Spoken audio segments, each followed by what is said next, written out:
Hello, everyone. Nancy and Scott here. and today we're gonna chat about a subject. So, little behind the scenes. Every morning, Scott and I have kind of a routine.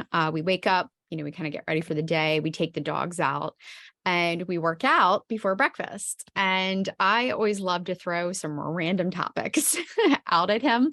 And sometimes, like this morning, he was like, "Whoa, too deep. Like, my brain's not awake yet. Let's pivot to the next." It was a business topic, and I just was not I just don't have the mental capacity at that time in the morning. I'm like, I could talk about more like life stuff than I'm just not ready to turn on the business mind yet. Yeah, because I was like throwing out a what if and what do you think about this and what do you think? Oh, So we pivoted and we started talking about something interesting. And I just thought, obviously it's February and, that's a month for Valentine's Day couples, that love kind of thing. month. Love month. So a lot of people are sharing kind of behind the scenes of different things. And it really had me thinking it would be a great topic, to talk about and obviously discuss our thoughts and share some behind the scenes of, our marriage and our relationship and, kind of chat about it. So Scott doesn't know any of the questions I'm going to ask for him. I've actually kind of prepped some things along with some statistics and stuff like that.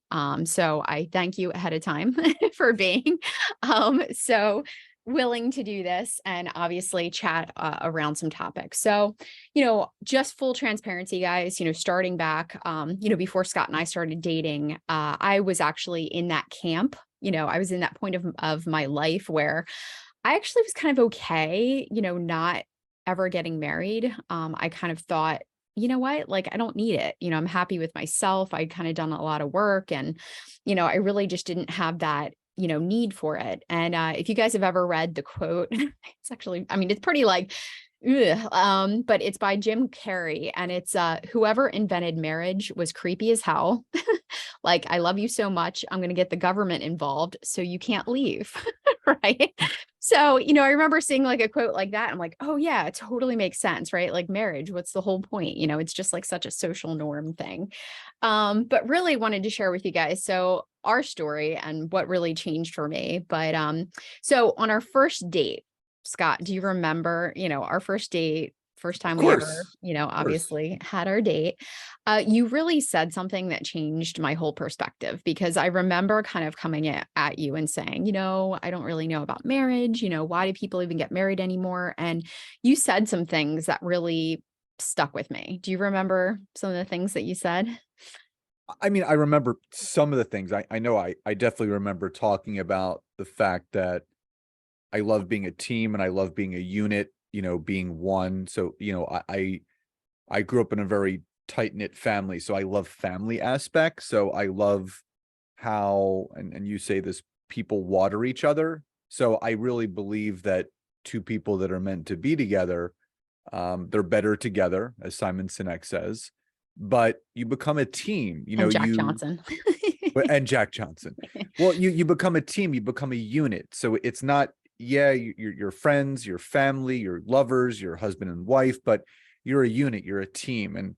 And that's what I love most. And again, when you're not a unit, you're not a team, things kind of go the other way. But I do wholeheartedly believe in, if the ingredients and the recipe is there for a great marriage, it could withstand the test of time.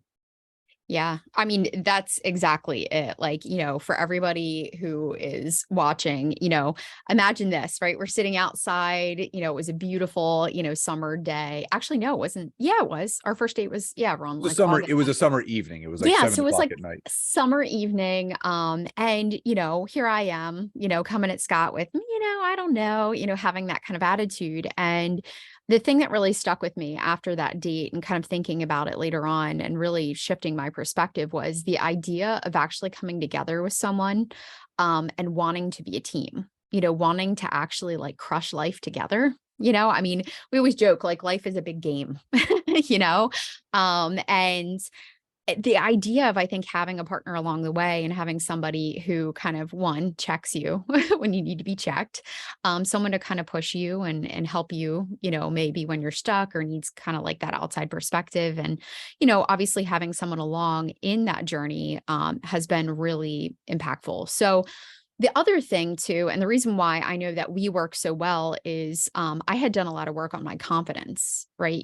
At the point when we met, I had already been through many long-term relationships. And, I think I lacked the confidence and, security in myself and who I was. And because I had done all that work, by the time we got together, and I said this to you this morning, it was like, I remember we were at the gym one day and I'm like, I think one of the reasons why we're so good together is I know that we're better together because I feel pretty damn awesome by myself.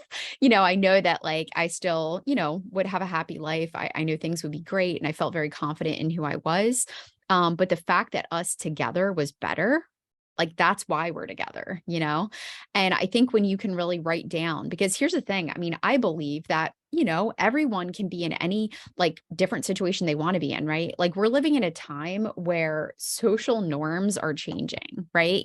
There are more people than ever. In fact, yes, being in a committed long-term relationship, I so see the impacts. I see that it can bring so much joy and benefit to our life. But, there's so many people out there that are on a different journey and, they're really forging new and different friendships and building their life in such a different way outside of having the need, to be in a marriage or in a, long-term committed relationship. So that being said, though, I just know that I wrote down everything I wanted in a partner. And I sat down and I remember being at my kitchen table. I'm like, I'm not going to like be with anyone or commit to another relationship if it's not worth, being so like me being by myself and being independent was like freaking awesome and so much fun. But like if being with someone else was going to make that even better and it was going to really like, obviously enhance our life, together and make my life better, then sure, then that was the deciding factor. Cause, remember when I met you too, I was like totally happy with just adopting more animals and like living, as like an animal person who just kept adopting dogs and cats. A dog and cat mom. Yeah. But I mean, what are your thoughts on that? Well, I think that every relationship plays a part in your life. And I've, I'm twice divorced, so I don't have any regrets, No regrets. no regrets in either of those relationships. There was, I learned a lot about myself and emotional maturity, and it prepares you for, the lifelong relationship you are to have. And in between those, there were some long-term relationships, as you forementioned with you as well. And it's one of those things where you get to an age or you get to a point in your life where, like you, after I exited my last long-term relationship before we started dating, I was like, I'm cool. You know, I mean, some people may not know, but we have a 10-year-old, not together. It's Nancy's stepson and my son from my previous marriage. And I was like, okay, at the time, I guess I was 37 or 38, right? I was like, yeah, 37, 38. I had my son, I had my family, and I'm like, I'm good. If I end up with someone, I do, and if I don't, I don't. And I remember my sister kind of gave me a pep talk, and she's just, she's like, you're too good of a person to just, not share that with someone. And she goes, there's someone out there, for you. And, just like you said, I think everybody has, I don't want to say a checklist, but I think there are core foundations or qualities and traits that we should all require the other person to have in order to have a great relationship. And again, you have the common ones where, I want someone that's loving and caring and kind and smart and funny, like, which Nancy is all of that. But my number one quality trait that I was looking for was confidence, because I just felt at the place I was at the time in my life and now, I I started to gain more confidence in myself, and I didn't want to have to fix anyone. I wanted someone that kind of started to, maybe they were in the process of, or they had done the work on themselves and they're just fully confident. And I mean, even what Nancy just said was she was, completely, utterly happy with herself, but obviously better together. I was at that same point where I'm like, okay, I'm good with me. I love me. But if I was with someone that was just like me in the same capacity and respect, we would, like Voltron, we would like form like this, I love that analogy. we'd form like this mega person, right? So, I am the knee. right. Arm, connect.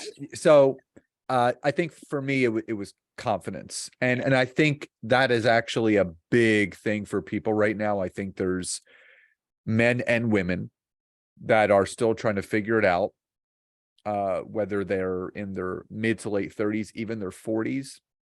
There are people that have gotten divorced later in life and they're trying to figure it. Confidence is a big thing, like loving you, knowing you're perfectly imperfect just the way that you are. Yeah. I think that was kind of the big thing for me. And amongst all the things that make up Nancy, I think what stood out to me from the get-go was her confidence, and it really shined. And again, that's an attractive feature. I mean, outside of being extremely attractive as a person, people get more attractive the more confident they are. And like, not confident in the sense of like, gloating or, I'm better than everybody, just very confident and firm in her thoughts and her feelings and where she was. And I think there's a big difference between confidence and being overzealous and egotistical. There's a big difference, but her confidence was just shining through. I mean, even on our first date. Aw. Yeah, and that's so, like, again, behind the scenes for everybody else, like, whew, the thing that needed to happen for us to even be together, I mean, was that shift for me in confidence. Like, I always joke to my sister, like, my sister recently in the last, oh my God, few years at this point, turned 30. And I was like, Emily, just wait until you hit 30.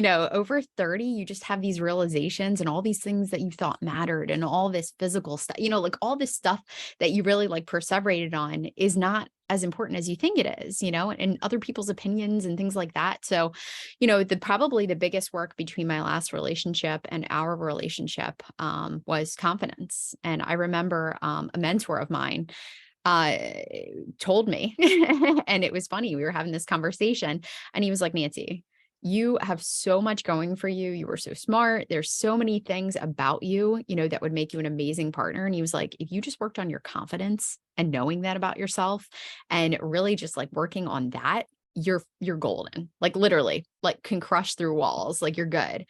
And they used the example that in the movie Pitch Perfect, and it is totally random, but he was like, I actually think like in the movie Pitch Perfect, Fat Amy, the character that plays Fat Amy, he was like, the fact that she is so confident in who she is, looking at her physically, I wouldn't, pick her to be the, first person that I would choose, but her confidence is freaking so attractive. And I'm like, whoa. So I always think of that. I'm like, guys and girls, guys and girls, out there who are listening to this, if you are not confident in who you are, just think about it, right? If you show up to a date and you're like, hey, and it's like, what do you want to order? I don't know. What do you want to order? Like, and you're like, kind of just like touch and go, not really confident in who you are. And like that shows up so differently than someone who's like, yeah, hey, nice to meet you. And you're sure of certain things, right? You're sure of who you are and your core values. And again, like Scott was saying, what you're looking for in a person.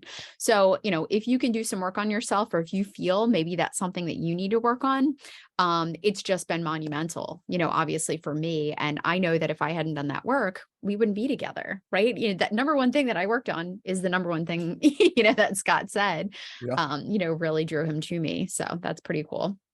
All right. So I want to actually dive into some things that are really kind of unfolding. So obviously, like I mentioned before, social norms are changing. People are really going against the normal. And, in fact, there's groups of single people, who are moving in together like to mansions. And there's married couples, choosing not to have kids. They actually call it DINKs, double income, no kids. There's like groups Never of knew that. yeah, there's a whole like community, like a growing, people just defying social norms, right? People ending marriages and opening new chapters in their lives. But today, right, we are going on, how many years have we been together at this point? Going on about like We're going on 6 years. Yep. So we're going on about 6 years together. And, I know we had originally started talking about relationship stuff when we were very new, and people were like, oh, you're in the honeymoon phase, you It'll know, it'll fade away. It'll yeah, it'll fizzle out. fade and things like that. So I want to actually talk about some of the different things with marriage, throw out a couple statistics and just kind of pick your brain on what your thoughts are whenever it comes to some of these numbers. So, the first ones are from divorce.com. So the US has the sixth highest divorce rate in the world, with 40 to 50% of married couples filing for divorce. I'm going to give you a couple more. All right. The United States Census Bureau reports that marriage and divorce rates have dropped from 2009 to 2019. And actually, they've dropped since COVID, right? So people thought that they would increase. They've actually dropped. Usually, second or third marriages in the US have a higher divorce rate of 60%, and third marriages about 73%. Hmm. So, what are your thoughts around some of those numbers? And then, obviously, I'm your third, marriage. You're my first. But what are your thoughts about those numbers? I think stats are stats. They're not laws, and it's not like the end all be all. So if you think about it, even like starting with the 73% of third marriages end in divorce, that still means that 27% don't. So we fall into that 27% that's not, because I think everybody knows, as you say, in their jellies, right?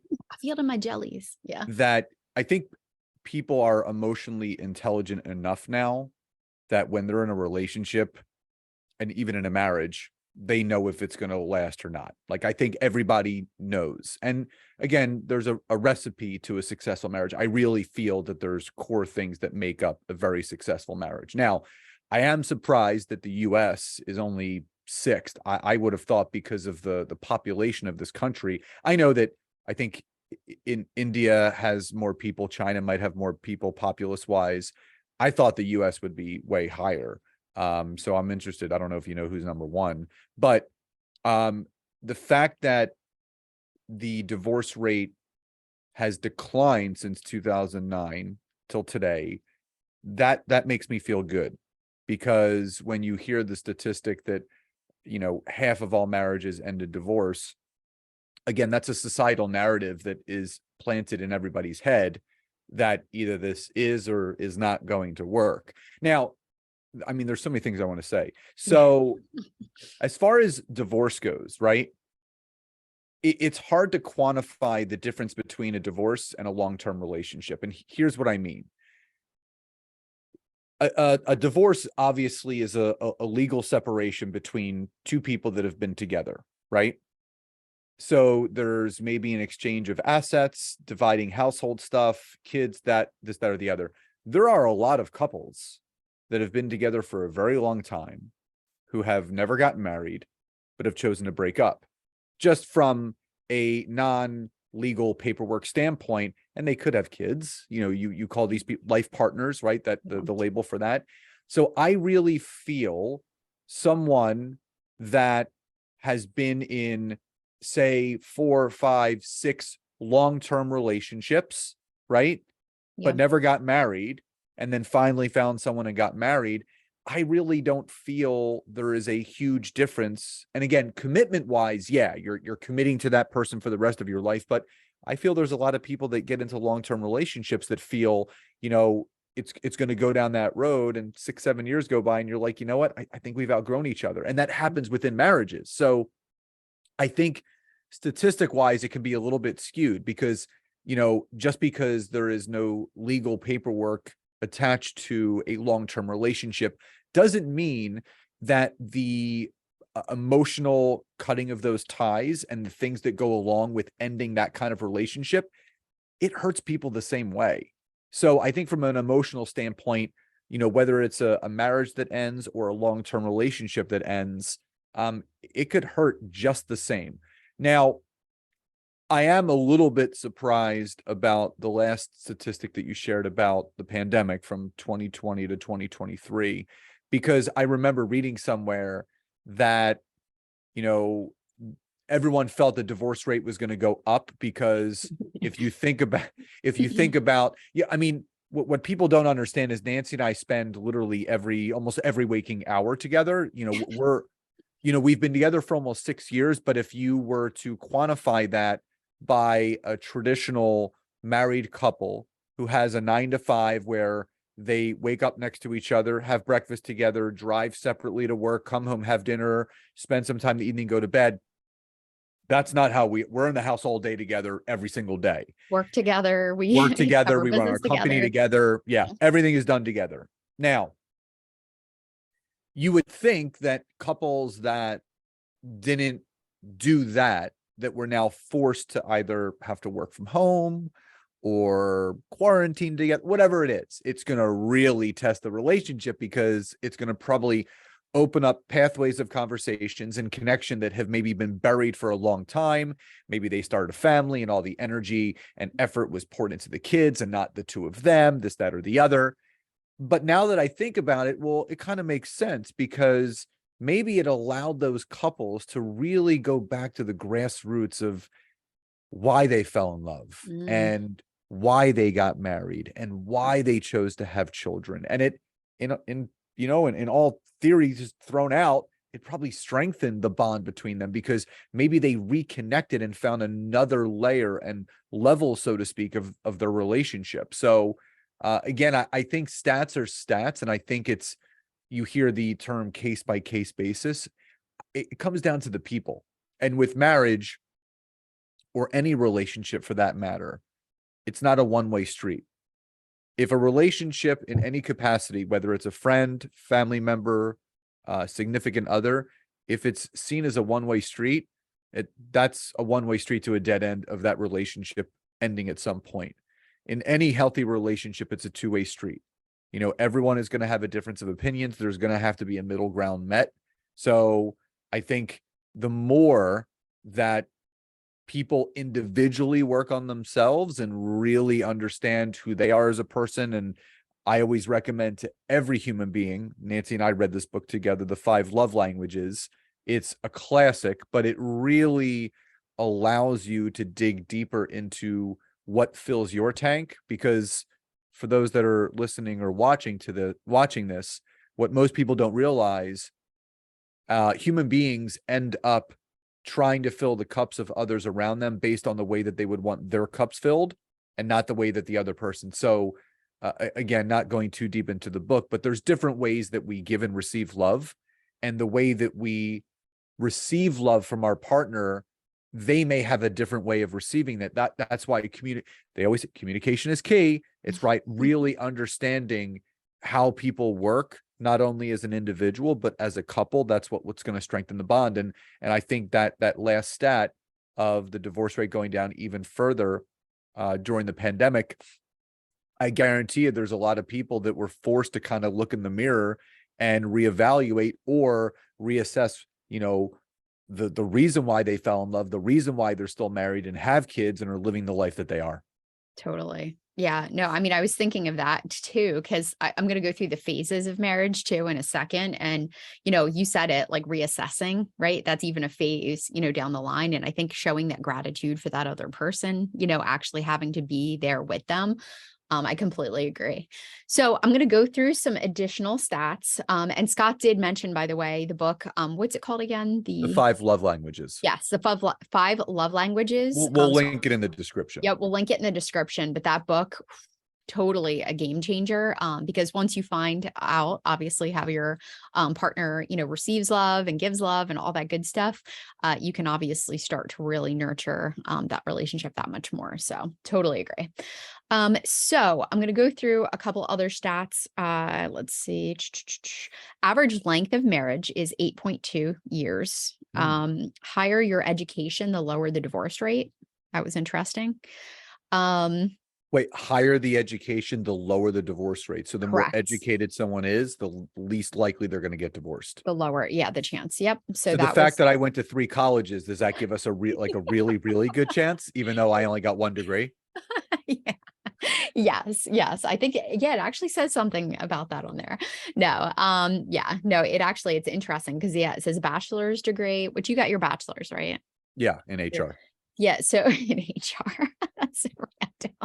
I know, it's so Um, random. so bachelor's, it's like 14 in every 1,000, and then master's is like 12 in every 1,000. So I mean, pretty interesting. You're saying All right. everyone should shoot for that bachelor's degree, is what you're saying. Yeah, or at least the masters, yeah, as far as divorce rate. So the other rates I pulled up here, so this is from flingorlove.com. The marriage rate. Okay, so this is just talking about people actually getting married. So the marriage rate in the US. Da, da, da, da. Okay, yeah. So it says the marriage rate is 5.1 per 1,000 people, which is down 6 per 1,000. It says the marriage rate is the lowest today since the US government began keeping records in 1867. Hmm, Approximately 80% of US households were married couples 70 years ago, compared to 49% of married couples today. So marriage in general, right? Like people actually getting married, that's dropping. Among interesting. unmarried adults, 58% say they wish to get married in the future, 27% aren't sure, and 14% say they don't want to get married.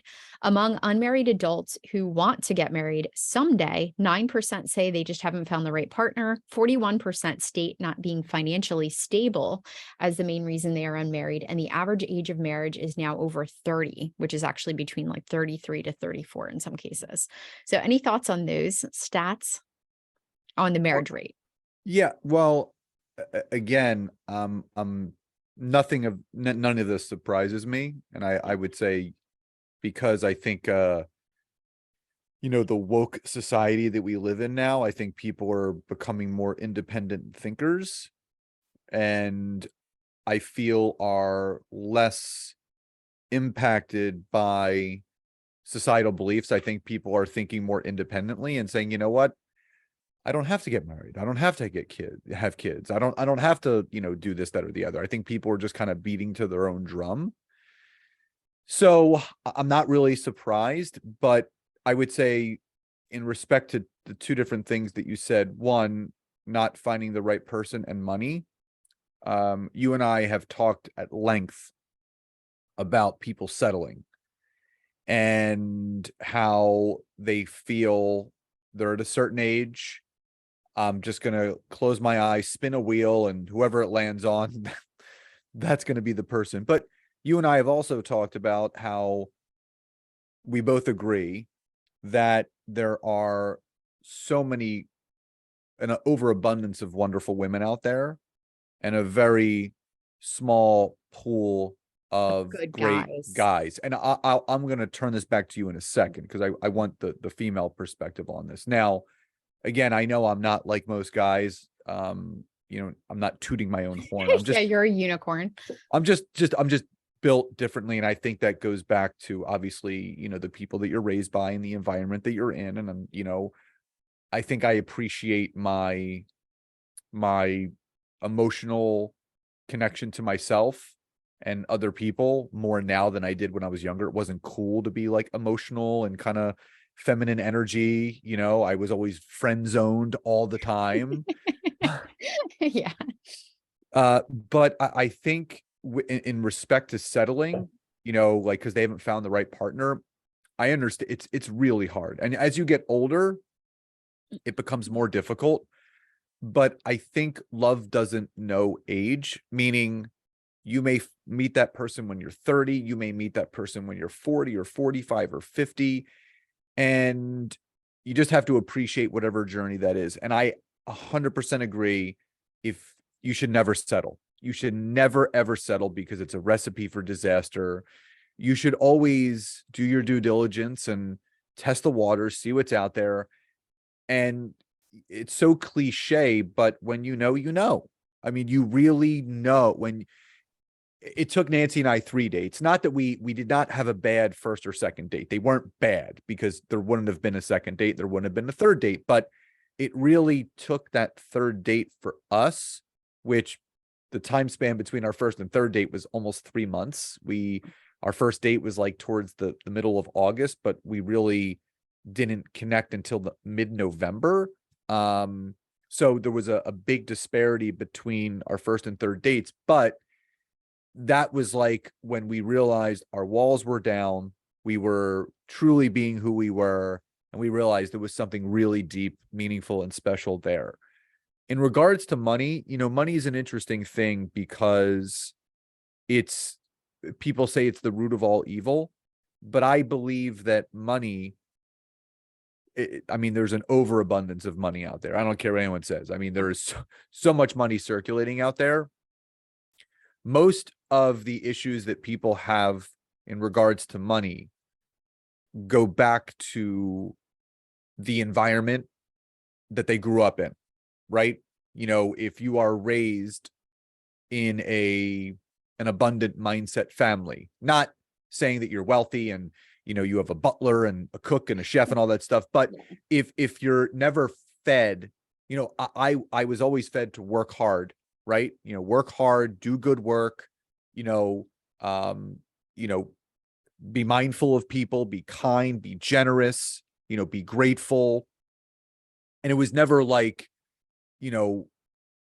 having a negative connotation around money. There was no, oh, money doesn't grow on trees. I mean, I didn't have to get a job when I was in high school, but I was watching what my parents were doing. My mom was, working in sales when she didn't have to. My dad was running his companies, and I kind of followed suit.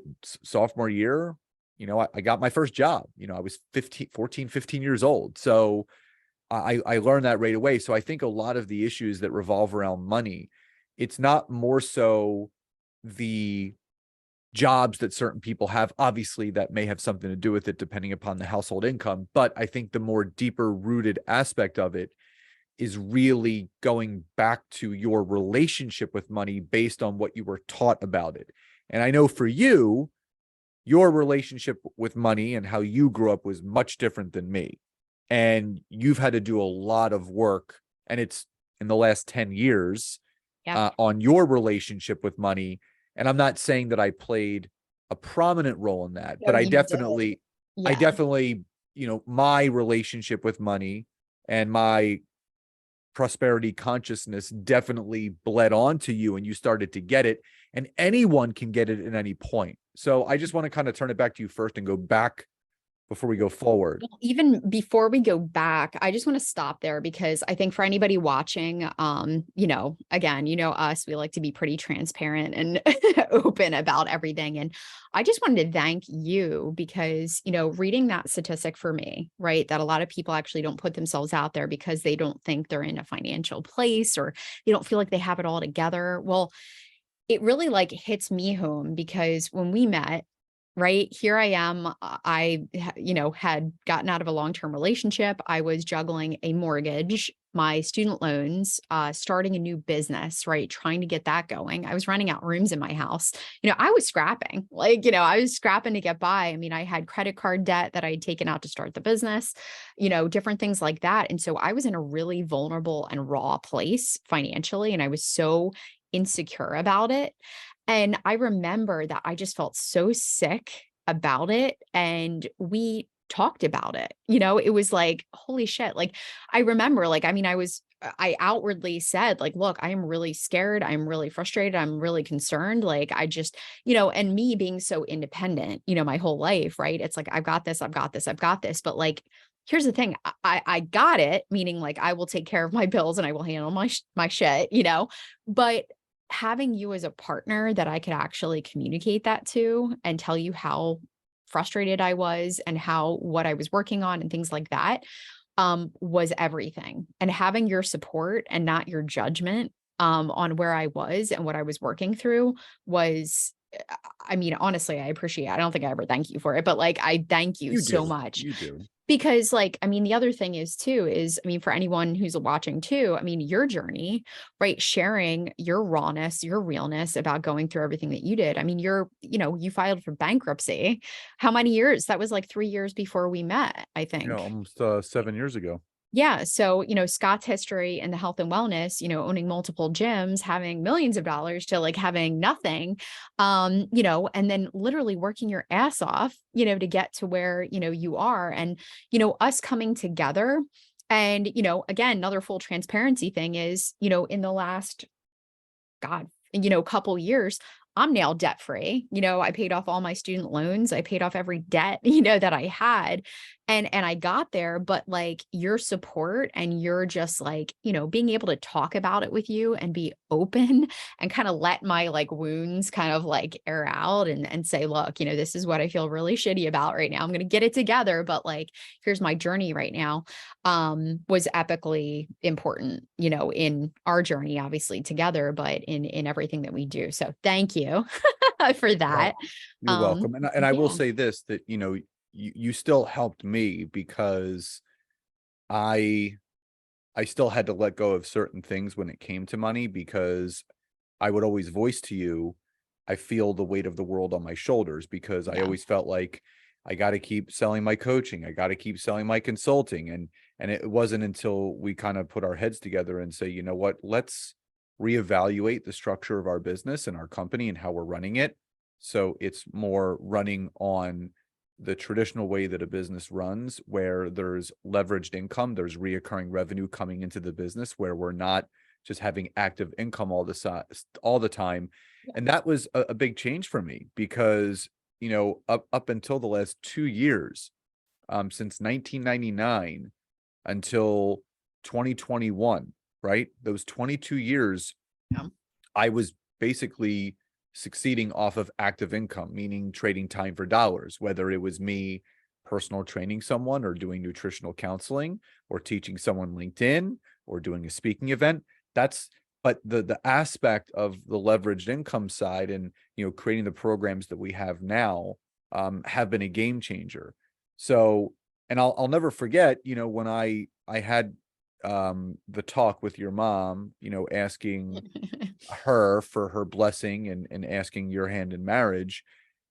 I mean, she said yes right away, but she just said, you got to just promise me one thing, you'll take care of my daughter. And again, I mean, that was without a doubt, one of the big things that bonds two people together is feeling, number one, cared for, and B, taken care of. And that's the thing, like, we take care of each other, because it's not so much, yeah, I'll financially support her, I'm going to be her sugar daddy. Like, it wasn't that. It was like, just It's like, really, let's figure this out. yeah, Yeah. it was taking care of that person, whether it's from an emotional standpoint, whether it's from a physical standpoint. When Nancy had her cancer surgery a year and a half ago, like, that was a new thing for me, because, seeing your partner not being able to stand up straight for like 7 days, and having to wash them. And I mean, it's no, I mean, you Yeah. learn Yeah. new ways of caring for people. And then obviously, the financial aspect of our relationship, we care for each other, because we grow our business together. So I think there's so many different layers of that. And man, woman, whatever, everybody wants to feel cared for, Yeah. but also, as human beings, we love caring for other people. And I think that's what really also helps building a strong bond between two people. Yeah. And I think, honestly, the openness and transparency. I mean, if you can't talk to your partner about what is hurting you on the inside, I mean, the other thing that I wanted to mention is, I was really a very independent person. I wanted to do everything myself. I didn't want any help. I didn't want any support. I didn't talk about my emotions. And, that's one thing you really had it out with me. You were like, you need to talk to me. You need What do I to, always say? What do I say to you? oh, speak your truth. Speak your truth. Yeah. Like, I mean, I would let things bottle up. I would, do that whole thing where I bottle, and then I go, bah, or I'd be like so sad or, upset. And like, that's not fair to you if you don't know what's going on, and it's not helpful for me. So I think that was a big, big growth for me. I think And also during. I can't bottle up anymore. Like I'm always in the moment. So if something is annoying me or pissing me off, I say it right away. But like not Yeah. yelling or screaming. It's just Yeah.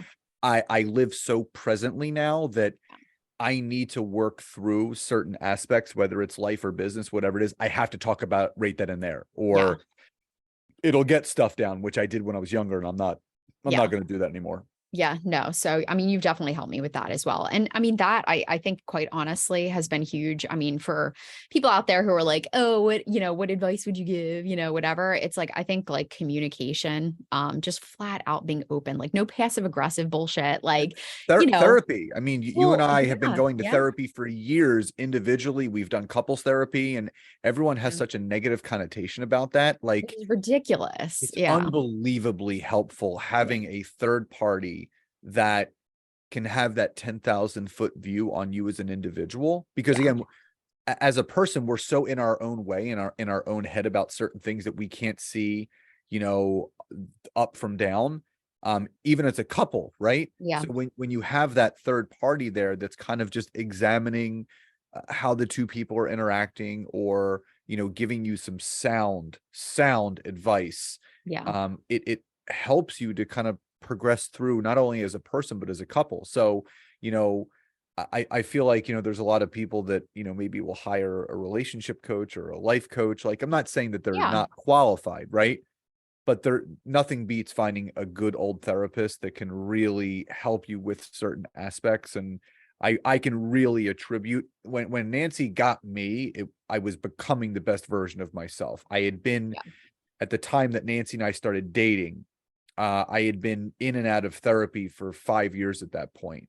And I think I was still seeing my therapist when Nancy and I first started dating. And it wasn't, she didn't think that was weird, because she had been seeing a therapist as well. And I really feel, if something is really pulling at you, and you're at a crossroad in your relationship where the communication style is maybe getting disconjointed, and you're not hearing each other, like that could mean that, you need to just take a step back, get some sound advice from someone else to kind of work through whatever bump in the road there is, or whatever communication style or kink is there that's not allowing the communication and relationship to flow. Yeah, well, I even think proactively, right? Like, nothing's wrong. It's like, like you don't have to, like if somebody recommends in the relationship, hey, I think we should go to therapy, or I think we should go to a couples counselor or something like that. It's like, I want to break that stigma of, it's because there's something wrong too, right? Oh I yeah, think, we've had sessions with our therapist when nothing was wrong, everything was right, but we wanted some advice about a potential situation and yeah, how we could handle it, like navigating it and stuff like that. getting Yeah. ahead of it. So, yeah. So, I mean, again, I think it's just like always, in my opinion, always a good idea. But again, it doesn't have to be something that you've got to be like, oh, well, if we go to therapy, that means there's something wrong, or we're failing, or we're not, I think if you go in there with the right mindset, which is, look, like, it's totally normal. It's completely fine. And why not? If you want to strengthen your relationship, right? Every relationship, has tough points, of where, there could be things that are weighing on your heart, or, communication blockages, or things that you need to get through, or, just things that you got to deal with in life. It's okay, so I think that's another thing. I mean, communication's huge, and also, seeing help, whenever you might need it. Well, I know we went on a tangent, but I want to go rewind the tape Yeah. about 10 minutes when we were talking about um the pool of men versus the pool of women and settling, Yes. right? Yes. So just Well, kind of riff on that a little bit, because there's you and I see more and more great, wonderful single women out there that just can't, they're on maybe a self-discovery journey or whatever it is, but like, what's your thoughts, opinions, and feelings on the pool of women compared to the pool of men? yeah. So I was looking for the statistic. I actually can't find it right now, but the statistic that I had found earlier, was over 60, I think it was like over 60 something percent of women are the ones that actually file for divorce. And it was only like 35% of like men do. And the reason why, obviously there's infidelity, there's other things, but in most cases it's because their significant other, their husband, whatever, was not supporting them emotionally, right? They were not being empathetic and meeting with them, with that. I think that's so interesting. And I actually think there's a book. I'm not sure if it's on my shelf right now or whatever, but it's the Men Are From Mars, Women Are Mars, From women are from Venus. Venus. Yeah. So again, Scott's a very different guy. And again, I'm so grateful that, we found each other when we did, because we have done so much work on ourselves. Because you're such a kind and loving and caring person. I mean, I honestly thought it was like a hoax at first. I'm like, what is this guy hiding? Like, what is the deal? Because I mean, you really were just like so incredibly sweet and thoughtful. And I'm like, seriously, what's the catch? But the thing is there are a lot of there's a big disparity, between men and women and what they need, right? In a relationship. And there's a lot of things that surface because I really do wholeheartedly believe that men and women are like different creatures, right? We're like totally different beings. Like I could be thinking of all these different things and going down this rabbit hole about all this emotional stuff. And you could be like, nope, just totally on the surface, not overthinking anything and having a total, different perspective on something. So, I just think that alone, that a lot of people, you know, a lot of men, I will just, say that uh, don't know a lot about the differences. And I think don't know a lot about, and you mentioned it, the 5 love languages, like knowing Yeah. what their partner needs, doing different things that could help out your partner, right? Like I know a common complaint I hear all the time is, oh, he didn't do this, or he, didn't do all the dishes, or didn't take out the trash, or didn't do whatever. And like, it's funny because even my brother told me, he was like, hey, you want to know the secret to a happy marriage? He was like, assign jobs. And I'm like, what do you mean? And he's like, know who's responsible for what. He's like, I take out the trash, that's my job. So meaning if the trash gets a little bit, to the top, that's me, right? That's like my responsibility. If the dishes after dinner, it's whoever did the dishes, whoever didn't cook the dinner or whatever, does the dishes. So there's basically like jobs set up. And then that way it's a little more clear cut. Because here's the other thing, and I think this was kind of brilliant because I think people have different thresholds, right? I joked about it with you, like with laundry, right? We haven't officially assigned laundry as a job, but your threshold is probably a little bit shorter, like meaning you're going to be like, all right, I'm going to throw some laundry in, I than mean, my mine. my threshold for dishes, trash, and laundry is very short, so Yes, is it's very short. constantly getting done. Yeah, so it's always getting done. And honestly, like, I mean, again, if you keep up with things and like you dirty the dish, you do it, or you put it in the dishwasher right away, like, those things all come into play. But I do feel like a lot of times, it is looked at like the men sometimes come across as lazy, or the men stop caring, or the men aren't empathetic, right? To what women need.